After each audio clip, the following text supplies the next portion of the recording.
Alors que ses ambitions économiques sont connues, notamment la relance et le renforcement de la résilience économique ainsi que la mobilisation de 10 000 milliards de francs CFA pour le financement du plan national de croissance et de développement, le Gabon affine sa stratégie à travers des réformes et des mécanismes de financement destinés à soutenir sa vision.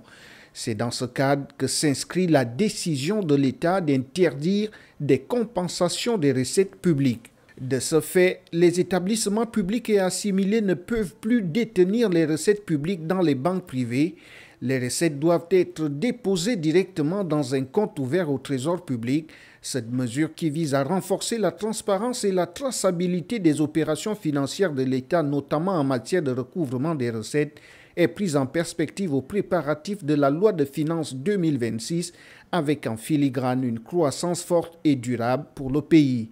Parallèlement à la mesure contre les compensations de recettes publiques, le paiement des dividendes s'effectuera désormais exclusivement et directement auprès du Trésor public pour les sociétés dans lesquelles l'État détient des participations, une autre décision du gouvernement gabonais au nom de la centralisation de tous ces revenus au Trésor public et du renforcement de la transparence dans leur gestion. Antérieurement gérés via des véhicules mis en place par l'État et spécialisés par secteur, ces dividendes étaient versés à ces structures qui reversaient ensuite la quote-part de l'État au Trésor public.